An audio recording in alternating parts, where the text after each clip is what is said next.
Welcome to Breaking Ice. My name's Josh Ferguson. I'm your host, and I'm here today with Charles McNeely, the chair of the Sahtú Secretariat and a lifetime resident of Fort Good Hope. Yeah. And today we're going to talk about him and what his job is and what the Sahtú Secretariat is, and talk about the highway and hopefully learn a little bit more about Charles here. So, yeah, would you want to introduce yourself and we'll get going? Yeah, Charles McNeely, Chairperson for Sahtú Secretariat. Yeah. And tell me a little bit about your background growing up, who your parents were, and orient yourself in the community for listeners. Okay, I went to school till grade 10. I went to school in Good Hope in Newvik. Then after school, I went home and started, them days trapping used to be real, used to make good money on fur, so decided to drop out of school and live off the land, and that's where everything started, and I got married not pretty young, and started a family, lived in Good Hope all my life, yeah. Tell me a little bit more about like trapping back then. Like, what would your day-to-day look like? What were you going after specifically, and what captured you about that? Well, like I said, it was good money in them days. Like, you made good money trapping, and we had a cabin out in a bush, and me and my brothers, two other brothers, we went down and set up ourselves out on the land. So in the fall time, we'd move down to our cabin and start trapping from there, and till around November or something, make a fuel run back to Good Hope, and then come in for Christmas. So, yeah, mainly we trapped a lot of marten, foxes, wolverines, wolf, and stuff like that. There was lots back in them days. Yeah. And you'd kind of leave the community and spend the whole summer out in the bush, and then just come back for supplies as needed? Yeah. We had we call a place below Good Hope, maybe about 30 kilometers or so. They call it Loon River, and that's where we kind of got raised up there, and we got a cabin down there, and we had gardening.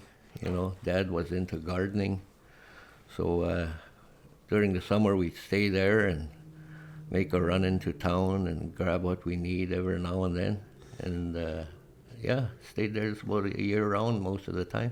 So how many of you would be out there at one time, like out at the camp? Well, me, my mom, my dad, and my sister, two other brothers, and my older brother's family, his wife, and a couple of his children. So we spent most of the time down there. Was it in good days, like looking back on them? Was it just the life? Oh yeah, it was really like quiet, and them days was you want to set yourself up for the next year, go out trapping again, so you're always planning. You're always in the bush planning for next season again. So anyway, that's what we done. We trapping, like I said, you make enough money in the winter time and lasts you all summer. So it's just kind of a cycle. Yeah. And who were your clients? Like, who were you selling the furs to?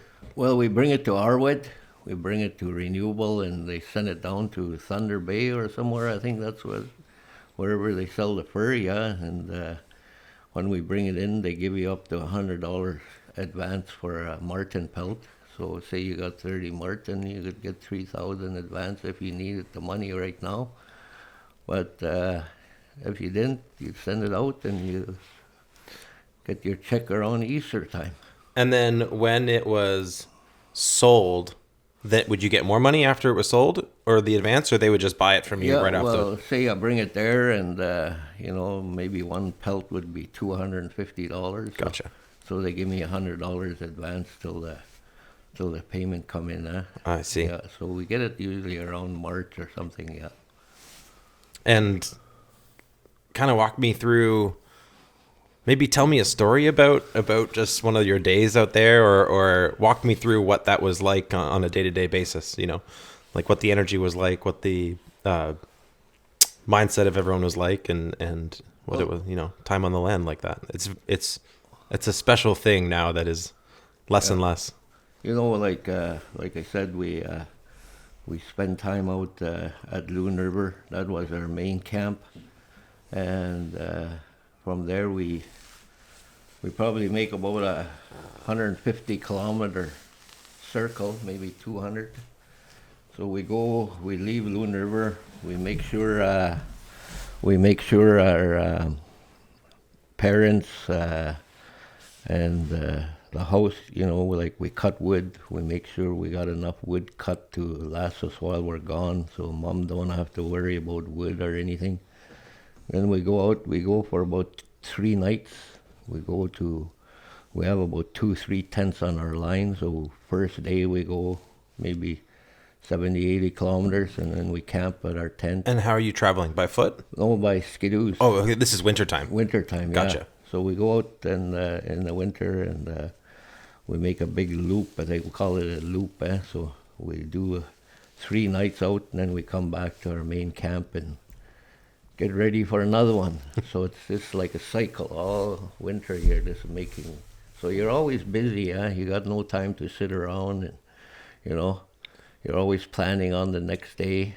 Like we got net set and law hook set and snare lines, and all that's got to be done too. So on your line, you would have various kinds of traps for different animals, and then you would kind of like go through and check them all, and there would even be a spot on the river that you would check on the line with a net, and then you would come back and process your cap. Usually when you go out on a line, you say we go by fish lakes, so we have a tent on a fish lake, and then that night we visit our net and get ready, take all the fish out, head back to camp, and then next time we do the cycle over again. So it's about every 2-3 days we make the loop. And back in those days, was it like tons of families were doing this, and they would kind of all spread out all over the region, like outside of Good Hope, and then you would all come back for the summer? Yeah, like usually everybody heads out, say around September, October, and you don't see them till Christmas time, and meet them in a community Christmas, and then everybody goes back out again till March and pull their traps out, and springtime comes, and you get ready for spring geese hunting and rats and beaver. So it's just like a cycle. You're constantly, trying to. Back then, the fur prices were good. Now you don't see that anymore. Yeah. So you could make a good living out on a line, trap line, back in the 80s, 70s, 80s. Can't do that no more. Yeah, it's kind of a sad reality that it's hard to live like that, And there's still folks who do it right, but it's just a lot harder. Yeah. And so how long did you do that for? And then what was your next step? Like, where did that take you? Well, I think I done that till I was about 25 years old. Like I said, I got married at 22, and after the fur industry started dying down, well, you had to look for other income.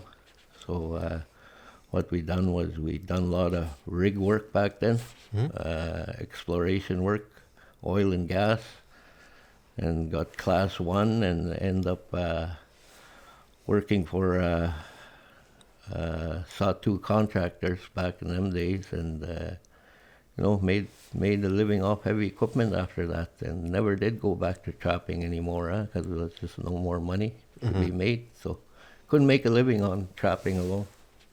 Yeah. And so was it like a combination of some kinds, like maybe there was more work in the summer for equipment, or not quite actually? Yeah, like I said, it was a lot of work back then in the winter months, during the winter, oil and gas, exploration, seismic start coming. So we done a lot of that, and then in the summer we do forestry. Back in the 80s was they had all these camps set out in the bush, Kelly Lake, Yelta Lake, Stewart Lake. They had little forestry camps set up all over. So you go out, stay 2 weeks at this camp, and then get time off, and then go back again. So like I said, it was just like a cycle. Huh? Similar cycle, but Yeah, a little yeah, different. yeah. And how connected were the communities back then? Like over the maybe past 40, 50 years, have you seen the communities in the Sahtú get closer together and people kind of visit more, or how has that changed? Well, back in the day, like, when we used to, like I said, go out on a trap line and you run into other families out on the land and, you stop there, say hello, and they'll feed you and get warmed up, dry your clothes if you have to, and then you go again. But now, majority of the people stay in the communities. Like I said, long ago was, 20, 30 families would go out in the land and stay right till March and December. But nowadays you see maybe 2 or 3 that go out and still try to make not a living, but, try to make some extra money and go out and people used to enjoy, like I said, when we get together, you have big dancing and during the Christmas holidays, and everybody's kind of excited to see one another because you don't see them, like my friends, we all spread out, and when we get back together in town, well, we start doing hunting together, huh? Go out to the island, shoot moose, and go out for caribou towards Cove Lake, and so, used to have a lot of close friendships back then, and like right now you see a lot of the young ones in the communities, so schooling, education, they're really pushing it in our region because our kids need education in order to move up the ladder nowadays. Like I said, fur industry's dying and can't make a living off the land anymore. So me as a grandfather and a parent, I push my kids to school because I know that's the way we should be going right now. Yeah. How many grandkids do you have? I got 9 grandkids. I got 3 children. I got 2 boys and a daughter, and 9 grandchildren, and yeah. And do they still live in the communities, or have they kind of spread out over?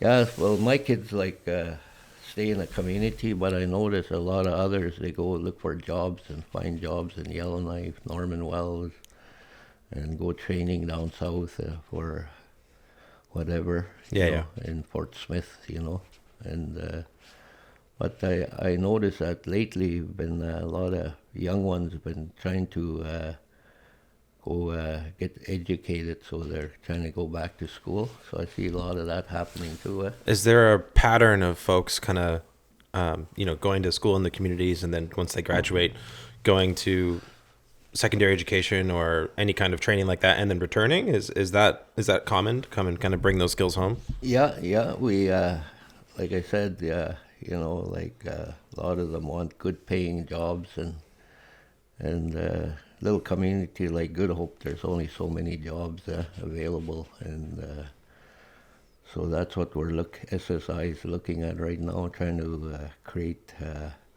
really support like our Mackenzie Valley Highway and other way that the youth can start making money. Yeah. Totally. So let's talk about SSI. Like, I think, well, I'm pretty new. Like, I've been here for 3 years, and coming from a different part of Canada, it's not obvious exactly how things work in the Northwest Territories and the Sahtú, and there's all these different boards, and it's just a confusing kind of structure. And I think it's really valuable to understand what that is. And so my first question is, like, what is SSI? Can you just kind of give me the boilerplate, like what you believe or what you know it to be? Well, SSI is like when we settle our land claim, we SSI is kind of like a body that, and we got 7 land corps in each community, Métis and Dene, and so that's what forms SSI, is these 7 board members and kind of like a governing body. I mean, the government looks at it now as a governing body, and any money that flows through comes through SSI, and then we distribute it out to the land corps. So there's land corporations in all the communities. Some communities have multiple land corporations. And then each land corporation has a board member that sits on SSI. Yeah, usually the president of each land corp sits on SSI, or I see. they can appoint a member. Okay. And then that's like a communal body so that you can all kind of make decisions together and Yeah. hopefully work in a direction that's positive for everybody. Yeah, yeah. Nice. Yeah. And what have been, aside from the highway, what kind of stuff are you guys looking at? What have been multiple projects that you guys are paying attention to right now? Well, we're concentrating on the highway, and here in Norman Wells are, bringing it back to 1921. They take the picture there, and so we got a lot of remediation work, reclamation work in Norman Wells, and so those are the projects we're concentrating on, because it's good for our youth. The one in Norman Wells with Imperial Oil is something like a 20, 30-year plan. So that's going to be, if somebody young people want to get involved in water sampling, whatever, now is the time to get educated, because maybe about another 5 years or so, they're even starting now to clean up certain areas, and, the big project's already still coming down the pipe, so that's what we're really concentrating on too, and Bear Lake too. They got a cleanup happening there. And then we got all these sumps in our region from when the oil rigs were around and doing exploration. So we got a lot of sumps to clean up too. What are sumps? The mud from the drill rig. Oh, yeah, okay. They poured it into a sump, and then they just bury it up, and so now they got to go back there and dig that up and haul it out of there. So for context, for listeners who might not know exactly what you're talking about, the reclamation projects are kind of the tail end of resource extraction. Yeah. Right. Yeah, So yeah. it's like kind of cleaning up and bringing the land back to a more natural state and kind of bringing things, making things better than just kind of leaving a mess there. Yeah, like I said earlier, like 1921, when they come down, they take all these pictures, and now they want to bring it back to the way it was back then when they first started out. So that's what the plan is anyway.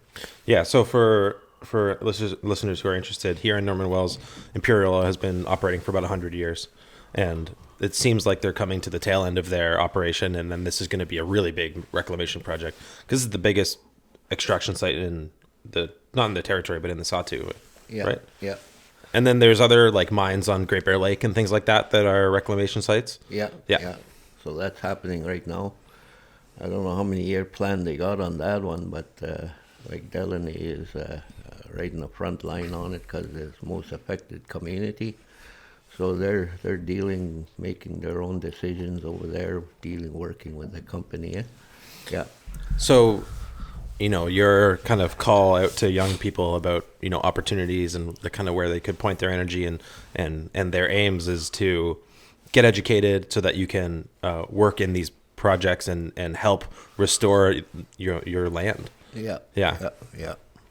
And I assume that one of SSI's goals is to have as much local input as, people working on those jobs as possible. Oh yeah, that's our goal. Like, we always concentrate on our beneficiaries and want to make sure all families are doing good, but some are struggling, and, with, like I said, lack of jobs in each community, that's had a big effect on our beneficiaries. So, like, the only jobs we got in the communities are with local land corps, the school, Northern Co-op store, health center. So not very many jobs available to the people, and a lot of them are actually struggling right now. So, yeah. Where, if someone was interested in getting that kind of training, where do you recommend they start? Is it something that they should come to SSI for, or is it? Do you have just kind of what direction should you point them in if they were listening to this?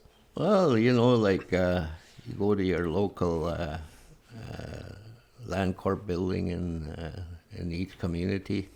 They're willing to assist you in any way they can, and they support you going to school. They give you money, and if they see you really want to get into something and you're educated, you graduated, and I think they're willing to assist you in any way they can.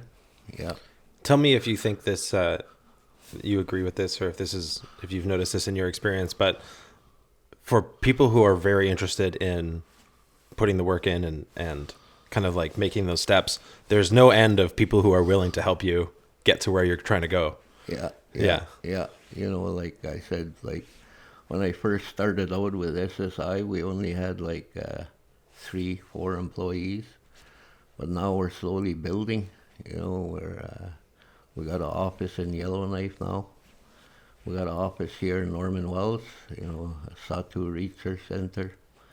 So, things are moving forward, and, that's just all for beneficial to our beneficiaries. They come to Norman Wells and they can stop there and talk to anyone, We got an office there, and willing to assist them in any way they can. If they want to promote their education, well, we can point them in the right direction too. That's awesome. That's so good for there to be a resource like that for young people who are interested and motivated. And there's, in my experience, it's been, my experience in the Sahtu has been a place of people wanting to help out and wanting to contribute. And the trickiest part is getting people who are committed, right? Yeah. Like I said, you got a lot of bright people out there, bright young individuals that's willing to work their way, and that's what we're looking for. And, somebody who's got drive behind them, and those are the ones we're willing to help, or all of them actually, But like I said, some of them got more enthusiasm than others, and want to go somewhere.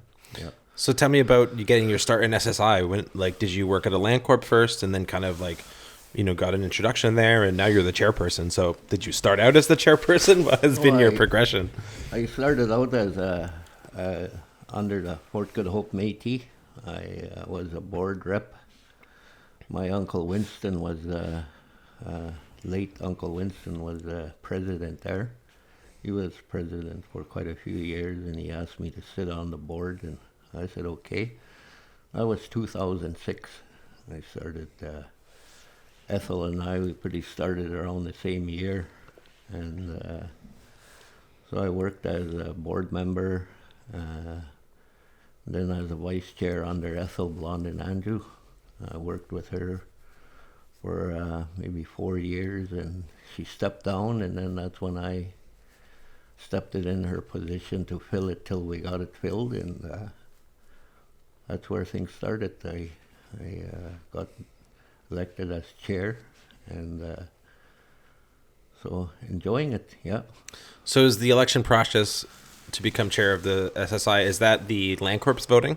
Yeah, each, like I said, we got 7 land corps, and 5 votes for each land corp. So when the election comes, you got 35 votes. Yeah. Gotcha. Yeah. Nice. And yeah, you enjoying the work and kind of the impact you can have, and tell me about your job and what you believe it entails.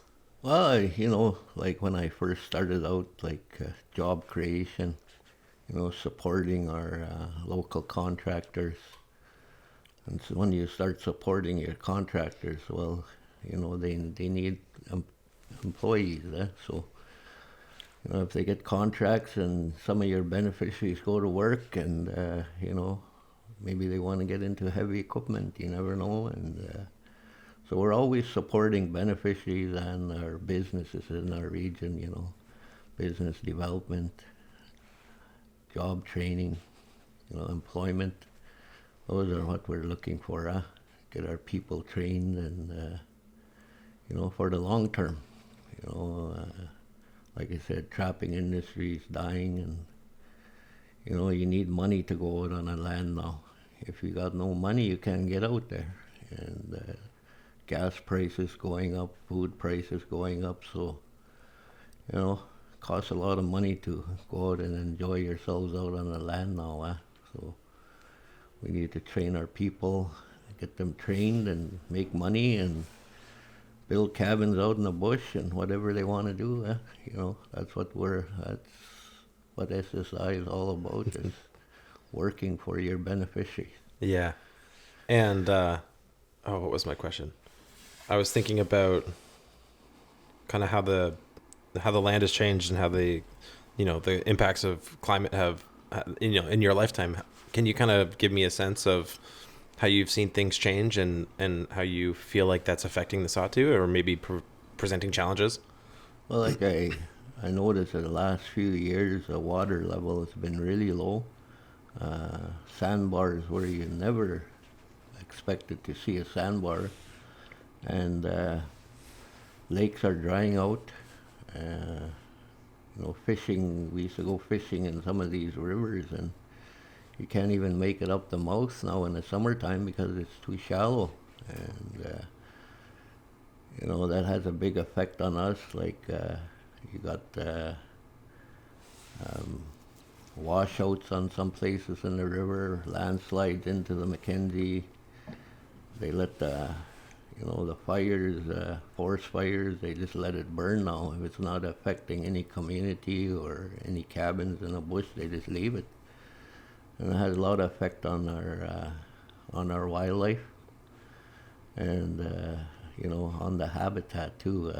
Like I said, everything flowing into the Mackenzie and washouts. And you go from Good Hope to Sigachik on the Mackenzie. I travel there quite a bit in the summer, and you see a lot of these landslides going into the Mackenzie, and it looks terrible. Yeah.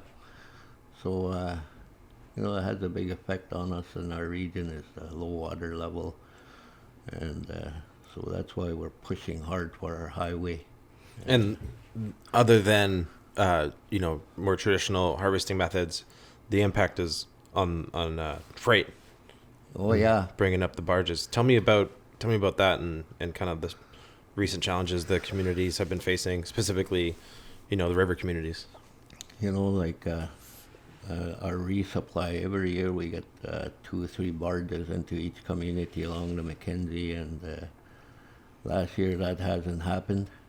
I know last year in the Norman Wells in Tulita, couldn't get a barge in there, but from Good Hope had a barge come up from Inuvik and done our resupply from Inuvik. And that's uncommon, eh? Usually it comes up from Hay River. Yeah, usually it comes up from Hay River, comes down and does its run, and then back to Hay River. But this year it came up to Good Hope and turned around and went back to Inuvik. So. Wow, that's a really big change. Oh yeah.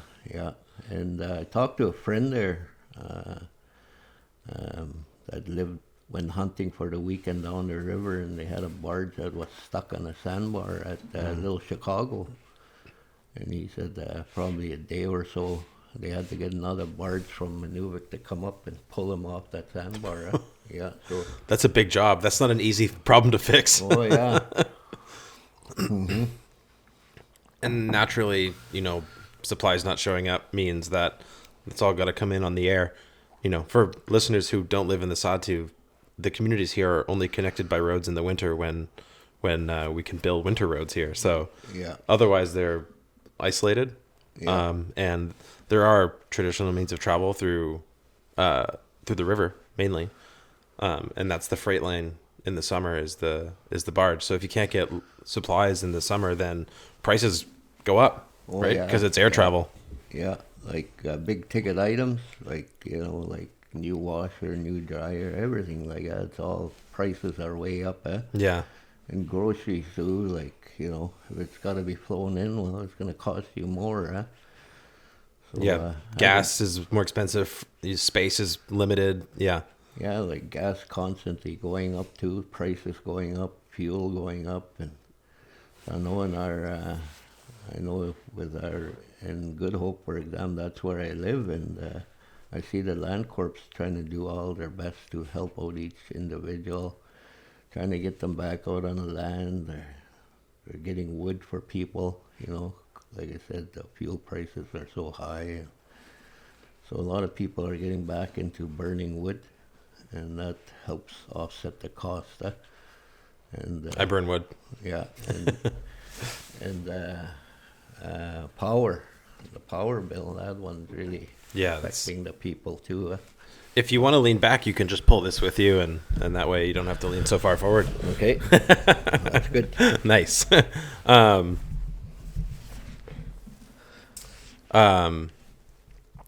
And then in the winter, then there's the winter road. So that's when the freight comes up in the winter. How did the winter road go this year? Oh, this year was really good. The road was good all the way. Like I made about couple trips to Yellowknife. Me and my wife and my grandchildren, we went down and picked up some groceries. And like some of them went further, Yellowknife, Edmonton, all over. And, they come back with their trucks all full too, And the conditions were just good. Like the road wasn't too rough, and it kind of lasted long enough and everything. Yeah, they watered down the road this year, like certain sections. So from Toledo to Wrigley, the road was really good. I know that one day I drove through there, I seen 4 water trucks on the road. So that really helps out our road. It's pour water on the road and fill in the potholes, and so makes it more smoother. Yeah. So was there like a concerted effort to put more work into the winter road this year so that it was able to accommodate the amount of freight that we needed to bring up? Yeah, we had a meeting with the Minister of Infrastructure, and we talked to her.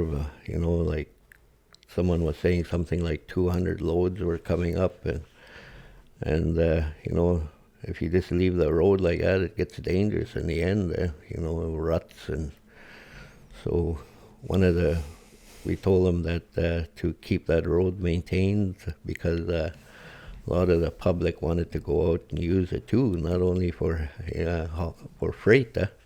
So yeah, they worked on it, and they've done a really good job this year. Yeah. Does that make you optimistic for the winter road in the future in terms of our ability to kind of maintain that as an option? Yeah, and like I said, an all-season road would be better. Yeah. More beneficial. Not only get out in the summer, but all year round. Summertime is a nice time to enjoy. Kids are out of school. Maybe you want to drive them down, go to Edmonton. That's a great point. Like winter road trips impacts education. Oh yeah, like I said, just before the road closed, they had spring break. When spring break came, everybody took off after spring break down south there. So Do you get the kind of thing where like school's kind of empty for a little bit, just like when everyone's out visiting family, just because obviously it's, say you have a family of 5 or 6, it's a whole lot cheaper to drive out than to fly out. Well, yeah, it costs a lot of money to fly out on an airplane right now, just to get to Yellowknife and back. Say for an individual, maybe about $1,100-$1,200 to get to to Yellowknife and back to Good Hope.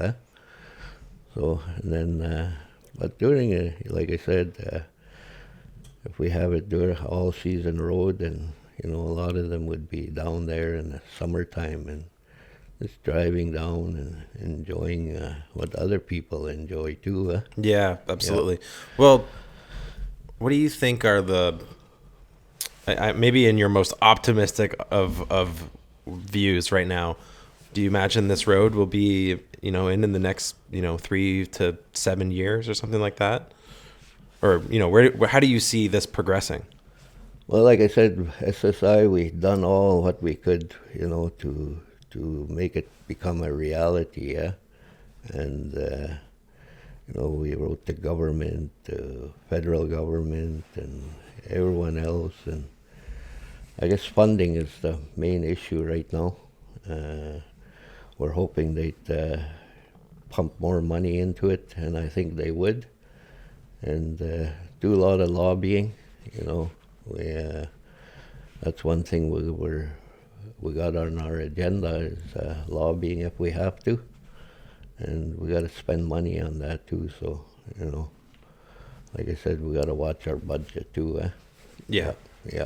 And in your view, is the Mackenzie Valley Highway of the utmost importance? Like out of all the projects, this is the main one that we need to focus on. Like in terms of securing the future. Yeah, this is the main one. I think, like I said, it's for our youth. Yeah. We start it now. We get it completed. It's going to benefit our youth down the line. And like I said, each community is not getting smaller, they're growing.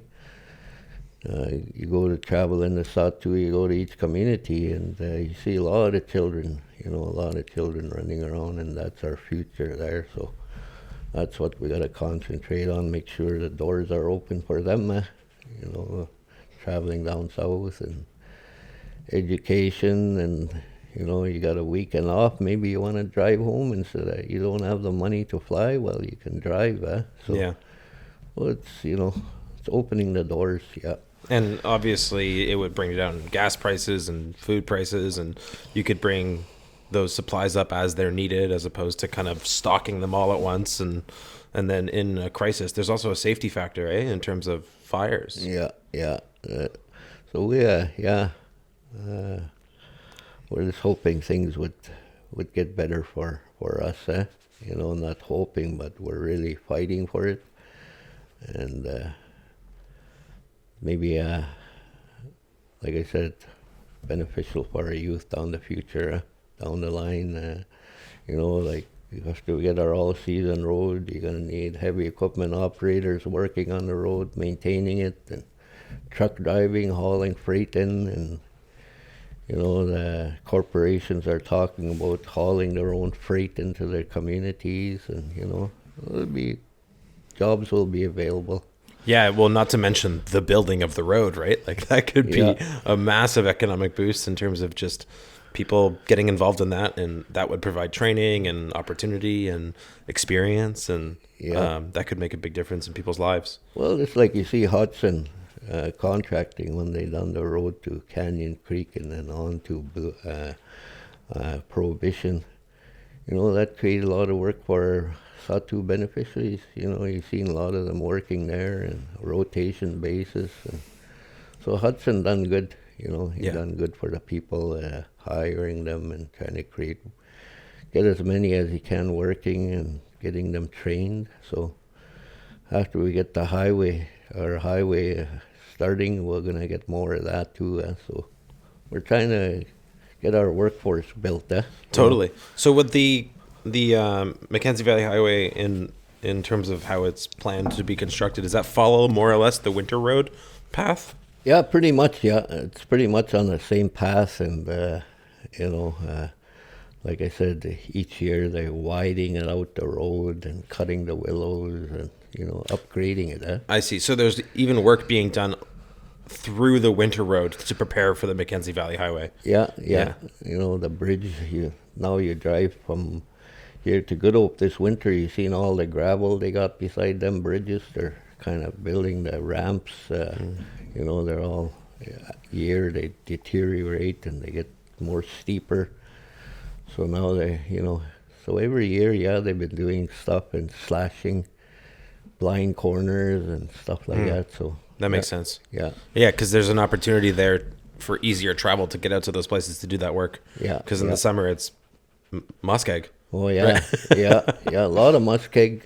Like if you drive on a winter road during the summer months, it's pretty much water all the way. Like you go out with quad on the road, and some places you can't make it across. It's just too much water. It's so interesting to get. And would that provide like significant challenge in terms of the materials needed for it, or like how deep is muskeg? I don't even know. Well, some of them are actually pretty deep. Like in between Good Hope to Norman Wells. That's a lot of muskeg in there. That's why it takes longer. Like after Apache Pass kind of thing? Like between... Yeah, between here and Norman Wells and Apache Pass. Yeah. That's the worst. So if you're going to Good Hope, once you get past Apache Pass, is that muskeg still, like to Good Hope?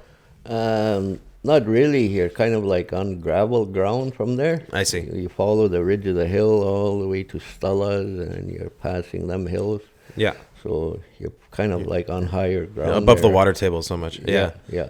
So in theory, that would be easier building there once you get to Apache Pass to get to Good Hope. Yeah. pretty much all gravel there too, from all the ridge of the hill all the way down. So in your most optimistic view, can you give me an outline about what you envision the future of the Sahtú? Like kind of paint the picture for us, what you guys are working towards, the vision to be, and I assume that would include the highway. Yeah, the highway would link us all together. Eventually that's what we want to do, is link all the communities up in the Sahtú, and easier access to each community. You probably have more mingling with people traveling back and forth, and more things happening for our youth. Like I know our youth really into hand games these days now. They really enjoy that. It's such a celebration every time. Yeah, and when you go to hand games, it's just like you go meet your old friends and make new friends, and I see a lot of that. A lot of youth starting to get into hand games, and those are the stuff you want to start promoting. And say you want to have a tournament in Norman Wells, for example, everybody's got to fly here from Cove Lake, a team, Good Hope, Delaney, Tulida. So this costs a lot of money just to get here for hand games.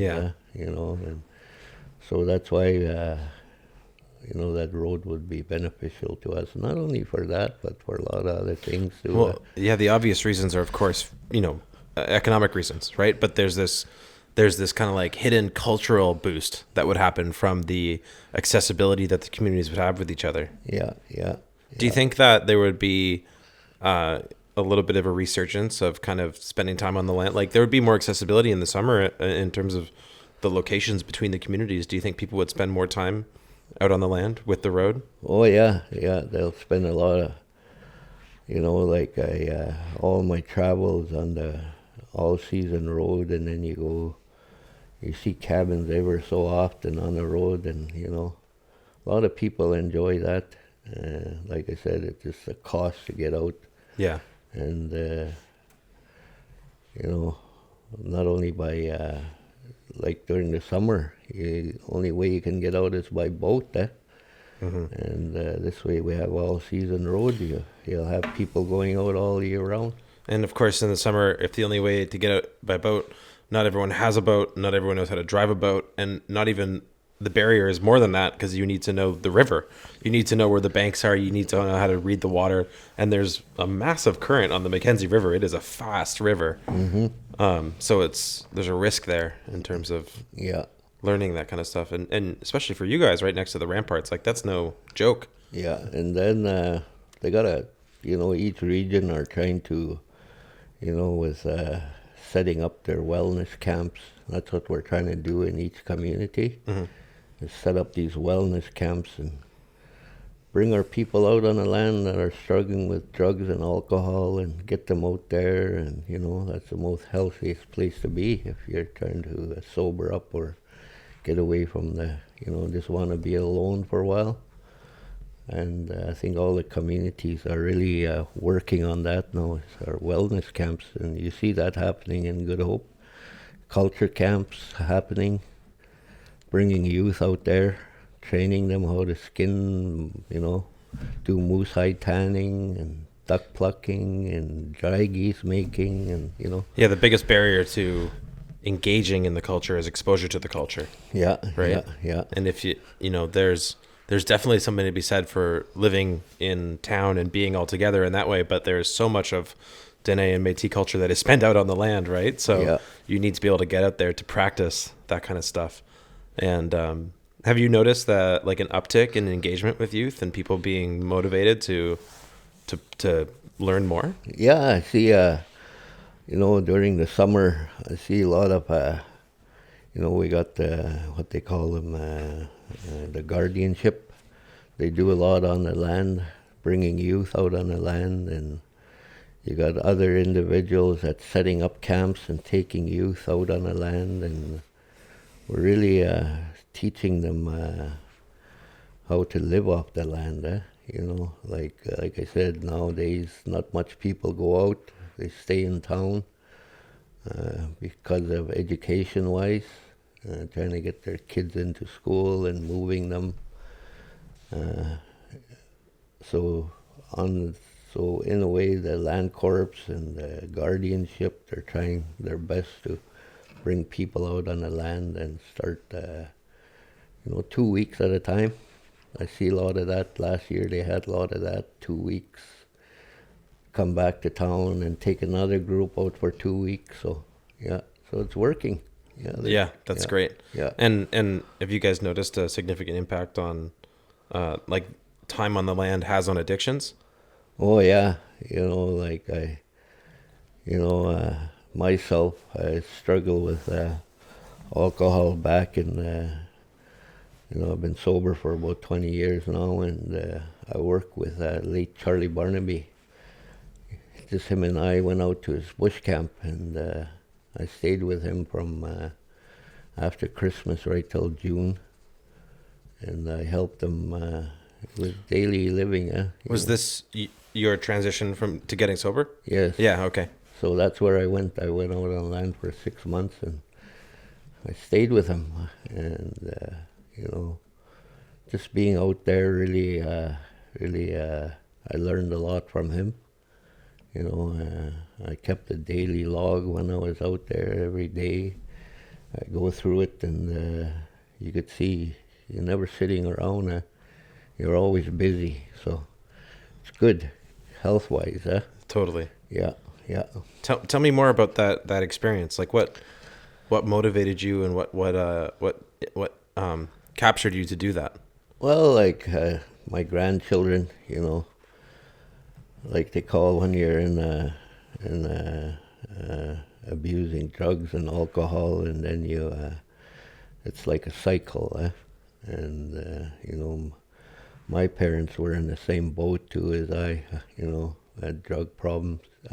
Drinking, and so when you go out there, you start thinking about them and your grandchildren. That's when your grandchildren are the ones that, for me anyway, that really opened my eyes and really got me into my sobriety, and helping others. Once you start feeling confident, you want to start helping somebody else to, you're a good friend there, you see him struggling and say, hey, I done this, maybe you could do that too, and help you out. And if you want me to go with you, I'll go with you, So that's the way it works. Yeah, absolutely. Once you go through the journey, it makes it more possible. And then if you don't know someone who's done that, then it really looks impossible until you can see someone has actually gone through the journey and come out on the other side. Did you find returning after your time on the land back to the community, back to, more modernized living, was it difficult? Was that a challenging time? Well, like I said, once you go out, like with me, 6 months and come back to town, it's kind of like you got something that makes you want to go back out again, keep going back out to, because you feel at peace out there, and your spirituality starts growing and everything starts growing, all the good stuff.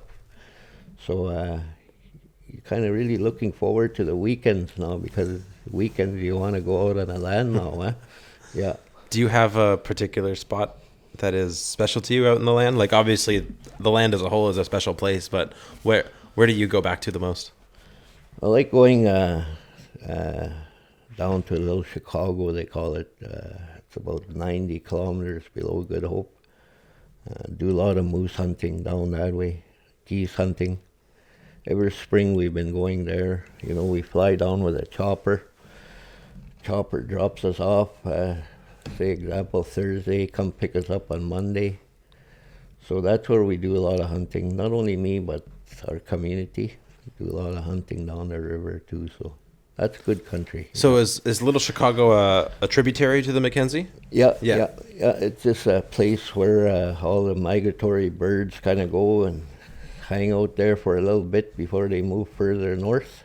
So it's kind of stopping grounds for them, and a lot of islands and a lot of game, a lot of caribou, moose, whatever you want. A lot of grizzlies I noticed lately.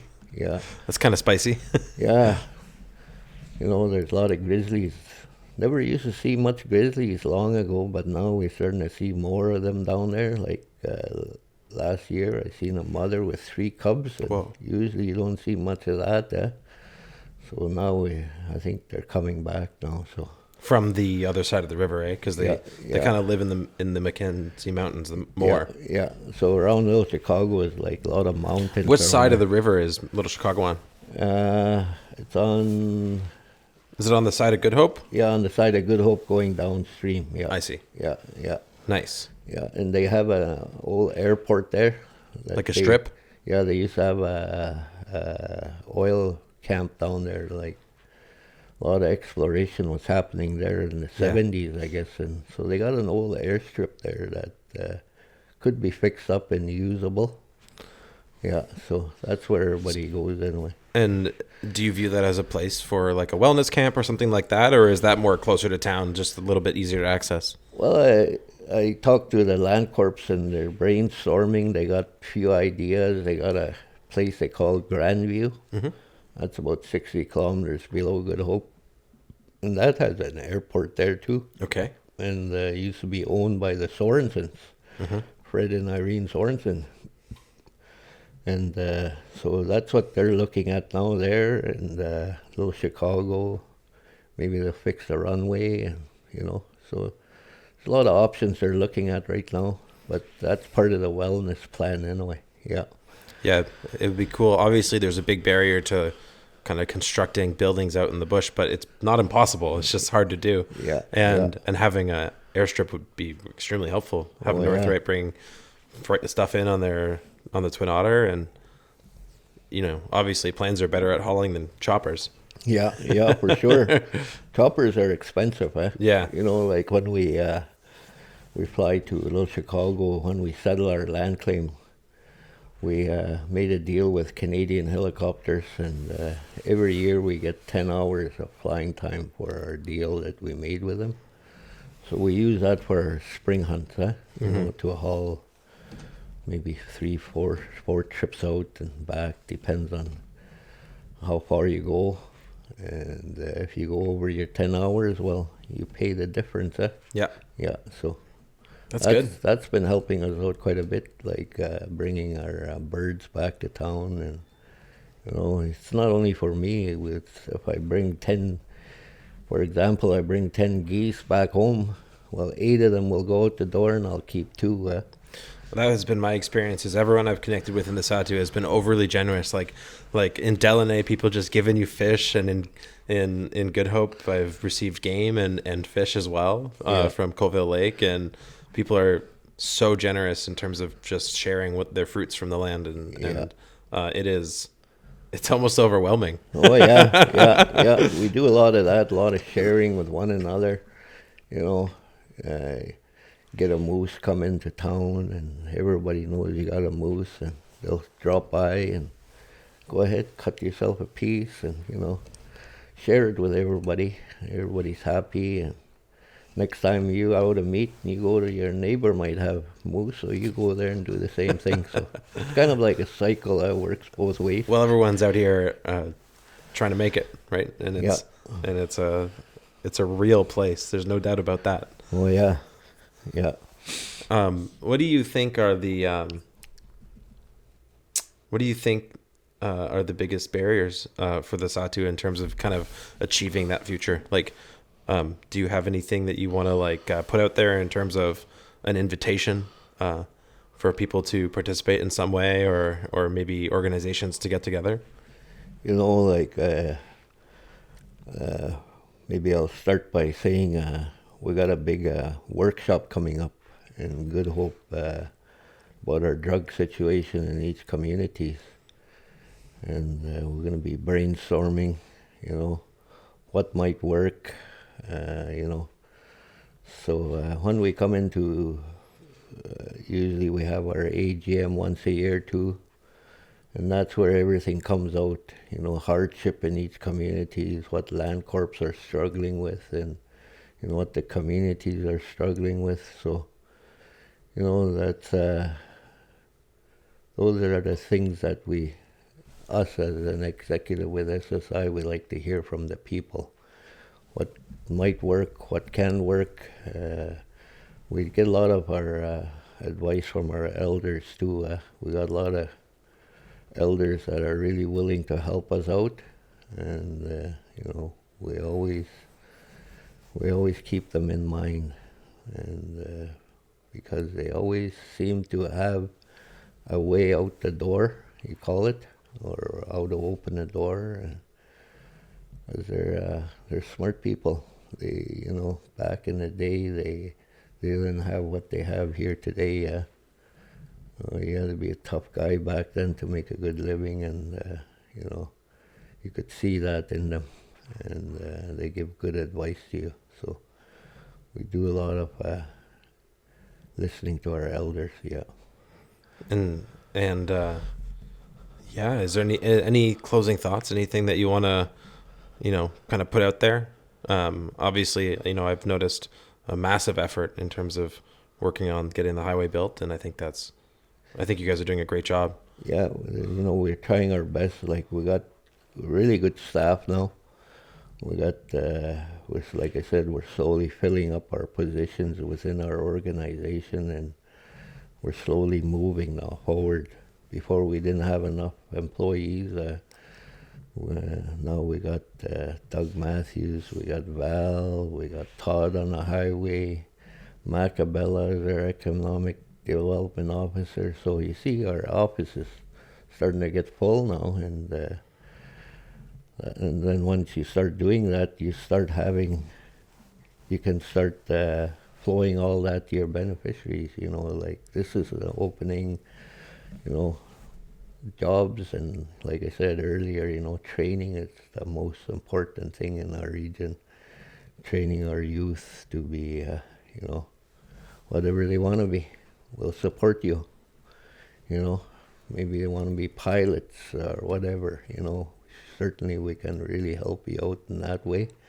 And that's what we're here for. We're here to help our people. We're not here to run away from them. We're here to sit down and listen to them. If there's any way we can help, we'll help them. Yeah. Yeah, my experience living up here has been one of definitely everyone trying to work towards a better future for the communities. Yeah. And I think that's honorable and remarkable. And it was an absolute pleasure to have you on today. And, if you want to come back and talk about something else, or you have a project in mind that you want to discuss and kind of get the word out, you're always welcome back. Okay, for sure. Thank you. Yeah, thank you for coming. I really appreciate you coming on and taking the time. And hopefully we can get this out there and get some people listening to it. Oh yeah, right on. Thank you. Awesome. Good.